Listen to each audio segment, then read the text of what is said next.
안녕하세요. 딸아이를 하나 키우고 있는 30대 직장인입니다. 저는 딸아이를 키우며 소소한 행복을 누리면서 살고 있었는데요. 작년에 한 통의 충격적인 전화를 받아 이런저런 감정에 눈물을 쏟아낸 일이 있었어요. 기구한 제 이야기를 이곳에 풀고 모든 감정을 털어버리고 싶어 이렇게 사연을 보내게 되었습니다. 20대 꽃다운 나이에 제가 만난 남편은 정말 착하고 좋은 사람이었어요. 자상하고 마음이 따뜻한 사람이었죠. 벌레 한 마리의 생명조차 귀하게 여기는 착한 사람이었습니다. 남편과는 1년간의 연애 끝에 결혼을 결심하게 되었어요. 이 사람이 내 인생의 동반자라는 확신이 들었고 결혼 진행도 물 흐르듯 진행되었어요. 남자친구의 선한 인상 그대로 부모님 얼굴도 선한 모습이었어요. 이마에 인상 쓰면 나오는 미간 주름 한 점 없는 분들이셨고 언제나 미소가 얼굴에 머무는 분들이셨습니다. 특히 남편이 시어머니를 많이 닮았었는데 시어머니 성격이 너무 좋으셨어요. 배려심은 물론이고 말 한마디를 하실 때도 상대방의 기분을 상하게 하는 법이 없으셨죠. 저는 그런 시어머니를 보면 꽃보다 아름다운 사람이라는 말이 절로 떠올랐어요. 결혼 후 제가 마주한 시어머니는 결혼 전과 다름없이 무척 잘해주셨고 저는 좋은 시어머니를 만나 진정한 가족을 이룬 복받은 사람이라 생각했습니다. 저에겐 부모님이 안 계세요. 어릴 때 두 분 다 사고로 돌아가셔서 보육원에서 자랐습니다. 고등학교를 마치자마자 스스로 돈을 벌기 위해 기회가 되는 대로 열심히 일했어요. 마트 캐셔와 빵집 알바 등 여러 가지 일들을 하면서 저 스스로 자립해 나갔죠. 제가 25살 무렵에 다니던 마트가 멀리 이전하게 되면서 어쩔 수 없이 일을 그만두게 되었어요. 저는 다시 일을 구하려고 구직 사이트를 보게 되었죠. 가까운 곳 중에 마트나 빵집 아르바이트 직원을 구하는 게 없어서 허탈해하고 있었는데 카네이션 파는 알바가 눈에 들어왔습니다. 그때가 5월이었어요. 어린이날과 스승의 날을 앞두고 단기 아르바이트를 구하고 있는 거였죠. 저는 일단 이거라도 하면서 일이 구해줄 때까지 기다려야겠다고 생각하고 그곳에 적힌 전화번호로 연락을 하게 되었습니다. 전화기 너머로 꽃집 사장님의 상냥한 목소리가 들려왔어요. 사장님은 여자분이셨는데 제 나이와 판매 경험들을 몇 가지 물으시고는 시간과 장소를 알려주시며 꽃가게로 오라고 하셨습니다. 제가 찾아간 그곳은 꽃향기로 가득한 아주 예쁘고 작은 아담한 꽃가게였어요. 사장님과 가게 한편에 앉아 카네이션 꽃꽂이를 하는데 사장님과 이런저런 대화를 하게 되었어요. 나이, 사는 곳 등 이것저것 물으시다가 부모님이랑 같이 사는지도 물으셔서 제 이야기를 들려드리게 되었습니다. 사장님은 제게 혼자서 이렇게 열심히 살고 있으니 하늘에 계신 부모님도 분명 기특해 하실 거라고 좋은 말만 해주셨어요. 사장님과 이런저런 대화를 나누다 보니 한 남자가 꽃가게로 들어왔어요. 꽃가게에 들어오자마자 사장님을 안아주며 인사하는 그 사람은 바로 사장님의 아들이었습니다. 얼굴에 구김살 하나 없이 밝은 미소를 가진 남자였는데 이 사람이 바로 제 남편이에요. 앞으로 제가 사랑하게 될 남자였죠. 저는 사장님과 함께 만든 카네이션들을 그 사람 차에 싣고 초등학교 앞에 가서 카네이션을 팔게 되었어요. 사장님처럼 성격이 참 밝고 심성이 착해 보이는 사람이었습니다. 저보다 3살 많은 사람이었는데 자기를 편하게 오빠라고 부르라면서 저에게는 존댓말을 쓰는 예의 바른 사람이었어요. 꽃을 파는데도 얼마나 싹싹하게 잘 파는지 참 성실하게 일한다는 생각이 들었어요. 조금 추웠던 봄 날씨에 떨고 있던 제게 가디건을 벗어주며 입고 있으라던 그 사람에게 자꾸만 눈길이 갔습니다. 처음 만난 사람이었는데 이렇게 쉽게 친해진 사람은 처음이었어요. 사람을 평소 경계하던 제 성격이 무색할 정도로 그 사람 앞에서는 경계심을 잊은 지 오래였죠. 지금도 생각해보면 사람 사이에 인연이라는 게 정말 있나 보다 하는 생각이 들어요. 아무튼 그날 팔던 꽃바구니가 2개 남았었는데 어린 학생이 와서는 꽃바구니를 하나 사가지고 갔습니다. 이제 하나만 더 팔면 퇴근할 수 있었어요. 그런데 그때 사장님 아들이 말했습니다. 드디어 다 팔렸네요. 근데 아직 하나 더 남았는데요. 이건 제가 아까 미리 찜해둔 거예요. 이미 꽃값도 다 지불했어요. 아, 그러셨구나. 부모님께 챙겨드리시려나 봐요.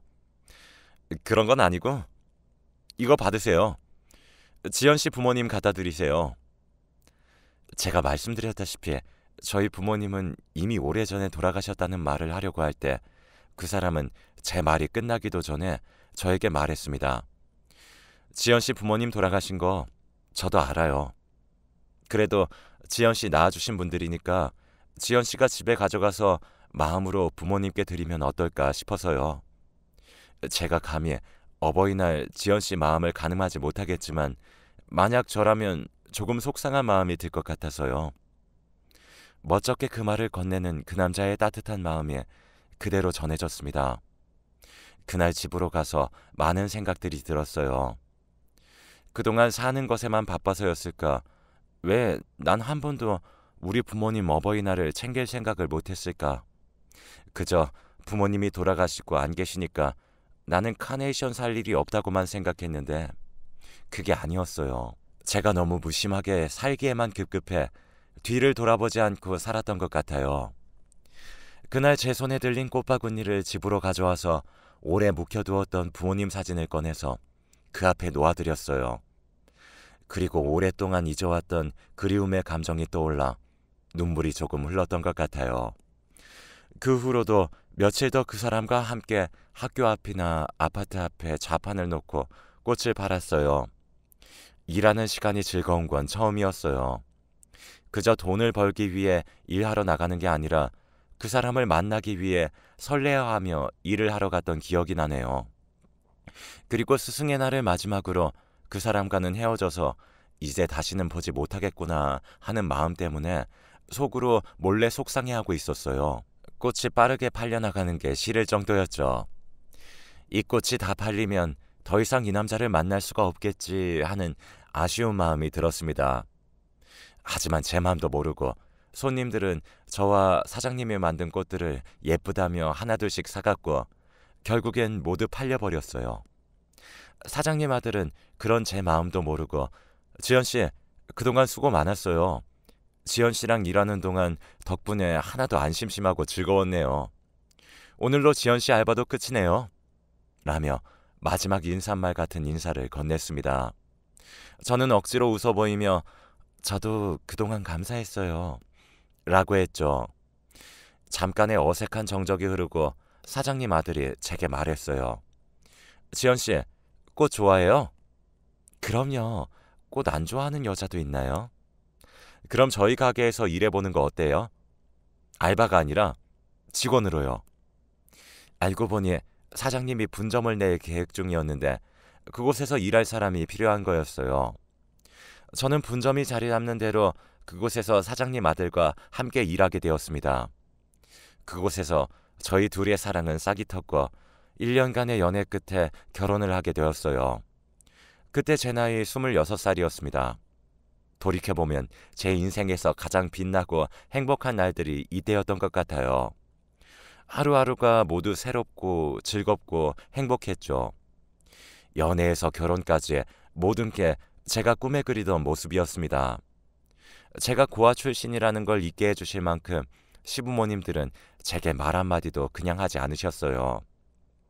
시부모님의 말 속에는 늘 배려심이 숨어 있었습니다. 우리 예쁜 며느리라는 말을 입에 달고 사셨습니다. 시부모님과 남편의 사랑 속에서 저는 아기를 갖게 되었어요. 시부모님은 저와 남편 못지않게 무척 기뻐해 주셨어요. 제 남편보다도 제가 먹고 싶은 것들을 더 잘 챙겨주셨죠. 임신하고 점점 배가 나오기 시작할 때 시어머니가 저를 데리고 옷가게를 가셔서 손수 인부복도 사주셨어요. 매장에서 제일 좋은 옷을 골라서 입어보라고 하셨고 거울 앞에 서 있는 저를 보면서 아이고 우리 딸 예쁘다 라고 하시곤 했죠. 시어머니는 저를 평소에 딸이라고 불렀습니다. 우리 딸이 저를 부르는 호칭이었죠. 시어머니는 제게 엄마라고 부르라고 하셨어요. 그렇게 지내다 보니 저는 시어머님과 정말 엄마와 딸 관계라는 착각이 들 정도로 사이좋게 지냈습니다. 저는 부모님이 안 계셔서 그런지 그 호칭이 너무 좋았어요. 그래서 그런지 가게 점원들은 저희 고부 사이가 너무 다정해서 엄마와 딸인 줄 알았죠. 그럼 저희 시어머니는 "우리 딸 너무 예쁘지 않아요?" 라고 하시곤 했어요. 만삭에 가까워진 불룩한 배를 안고 시어머니와 함께 아기용품들을 사러 다닐 때도 시어머니는 제가 넘어지진 않을까 노심초사하며 제 팔을 항상 꼭 붙잡고 다니시곤 했어요. 그렇게 항상 저를 아껴주셨습니다. 제가 아기를 낳던 날 시어머니는 엄마라는 빈자리가 느껴지지 않을 만큼 제 옆에서 저를 지켜주셨어요. 진통이 오기 시작할 때부터 옆에서 머리를 쓰다듬어 주시고 잘하고 있다고 힘내라며 응원도 해주셨고요. 옆에서 계속 "우리 딸 할 수 있다, 할 수 있어" 하고 말씀해 주시는데 어느덧 제가 아기를 낳았더라고요. 아기를 안고 있는 제 머리를 쓰다듬으며 "우리 딸 많이 아팠지? 고생 많았다.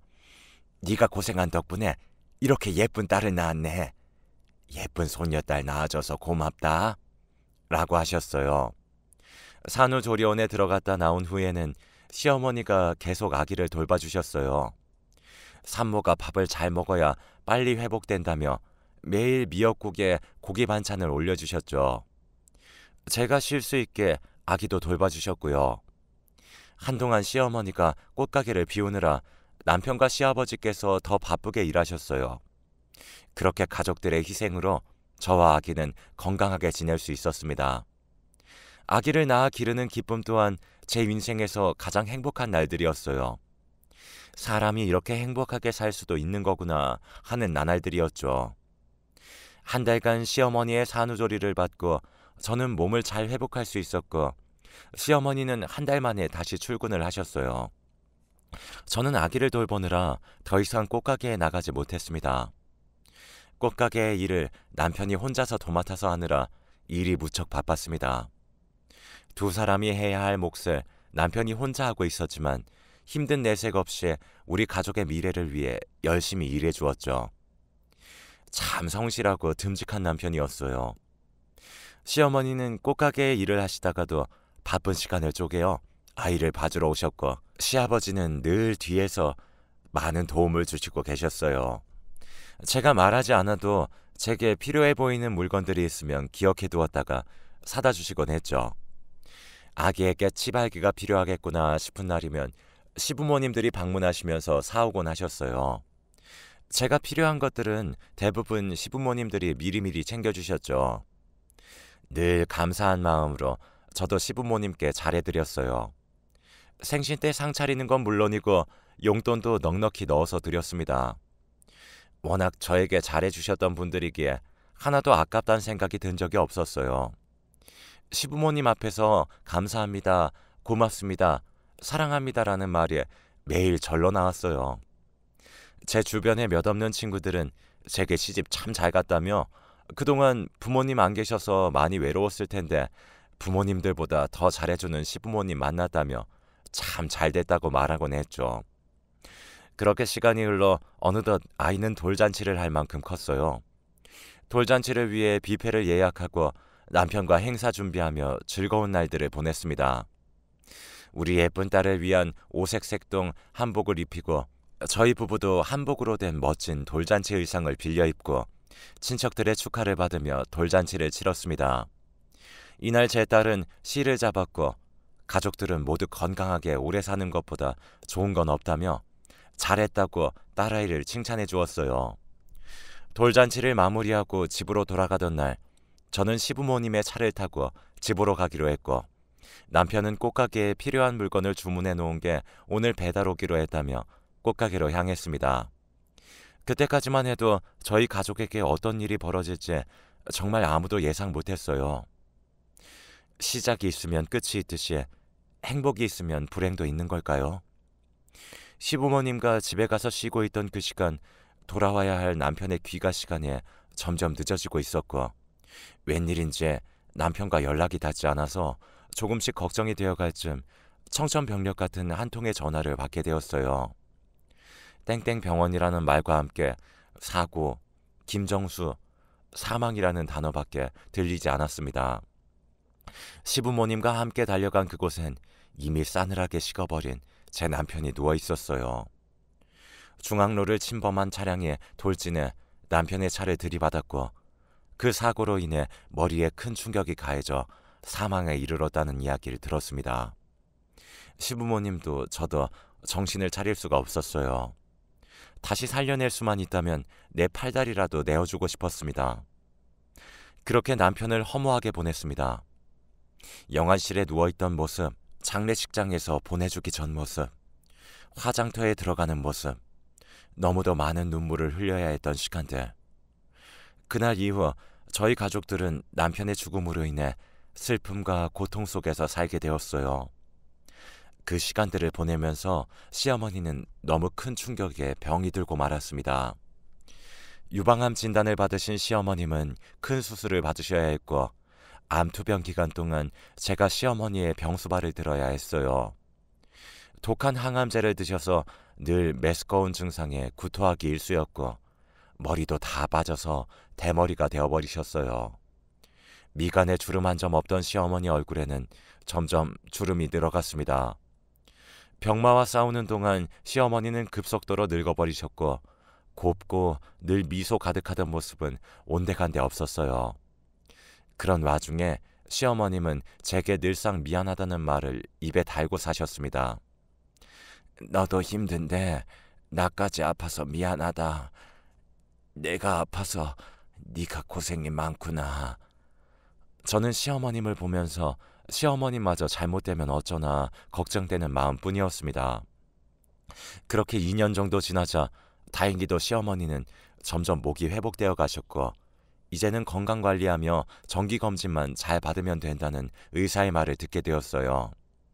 의사의 희망적인 말에 이제 시어머님의 건강만 잘 챙겨드리면서 살면 되겠구나 생각했습니다. 그런데 어쩐 일인지 병원을 다녀온 이후로 시어머니의 태도가 점점 달라지셨어요. 그날도 평소와 다름없이 시어머니를 위해 밥상을 차렸습니다. 시어머니에게 가장 중요한 게 식단이라 생각했던 저는 암 환자들을 위한 레시피가 나온 요리책을 보며 반찬들을 준비했어요. 그런데 시어머님은 한참을 밥상을 바라보시더니 너는 이걸 지금 나보고 먹으라고 차린 거냐? 너는 아직도 날 암 환자 취급하는구나. 사람이 먹고 싶은 걸 먹으면서 살아야지.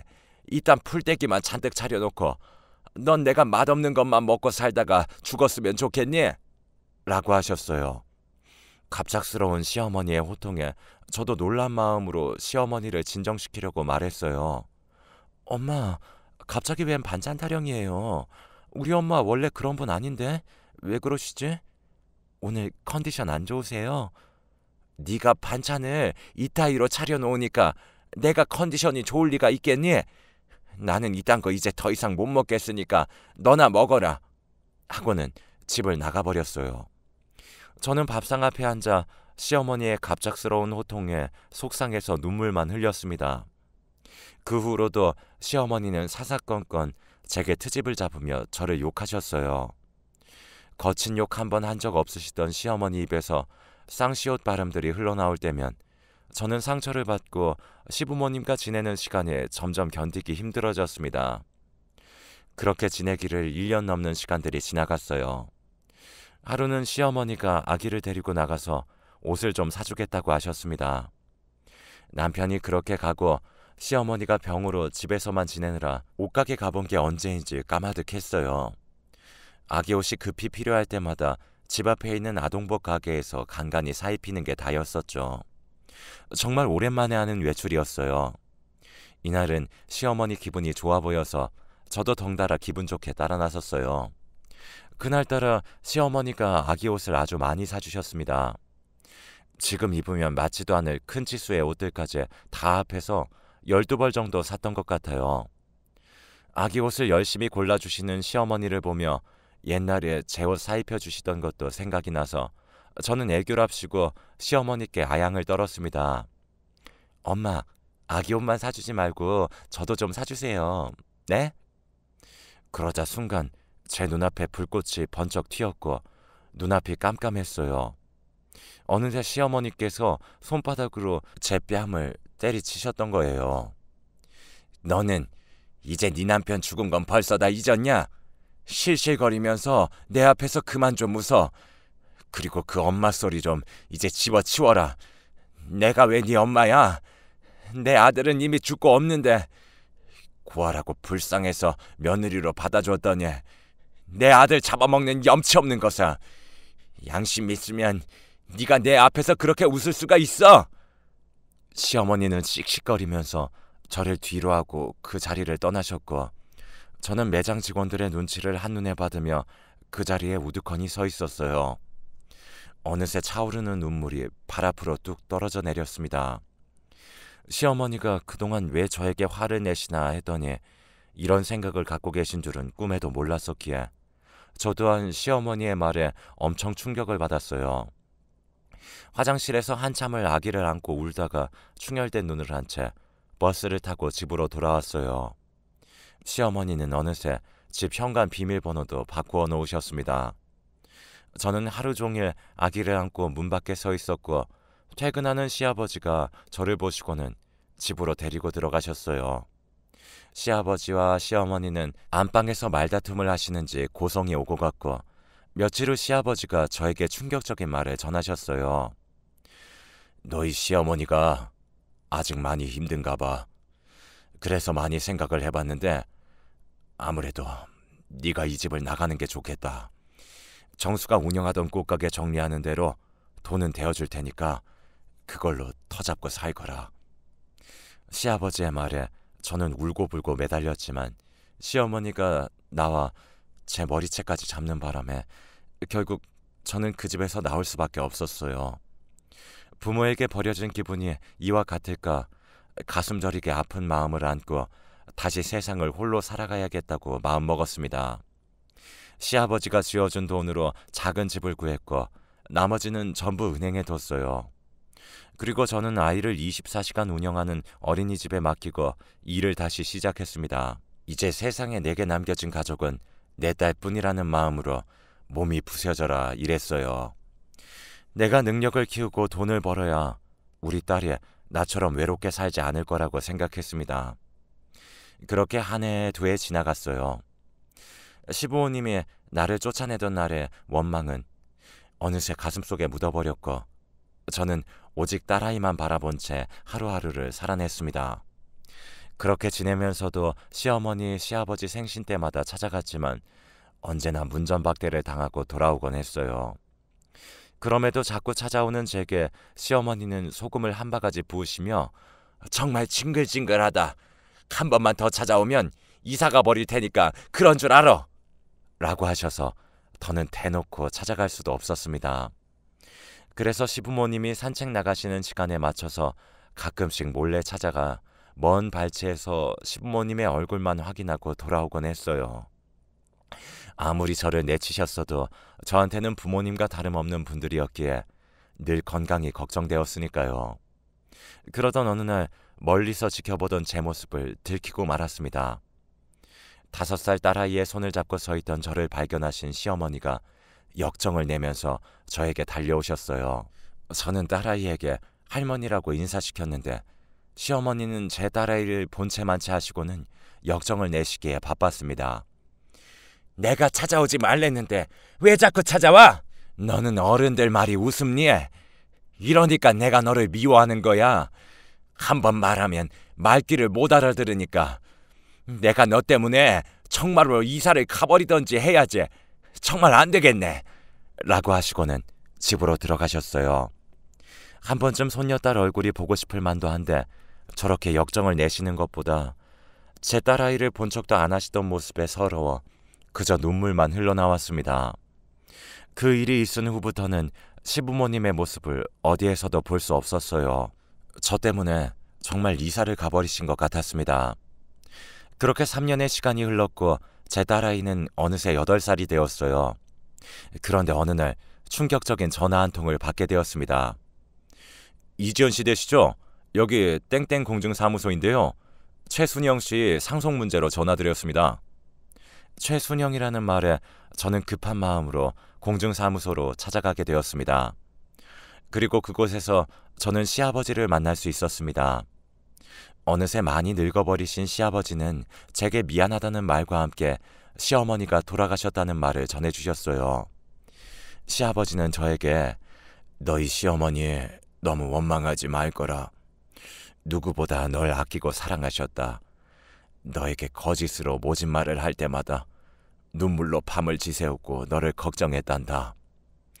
젊은 네가 우리만 모시고 살다가 새 인생 시작하지 못할까봐 일부러 더 못되게 굴었어. 그동안 마음에 상처받았다면 내가 대신 사과하마. 하지만 전부 진심이 아니었으니 마음에 담아두지 말거라.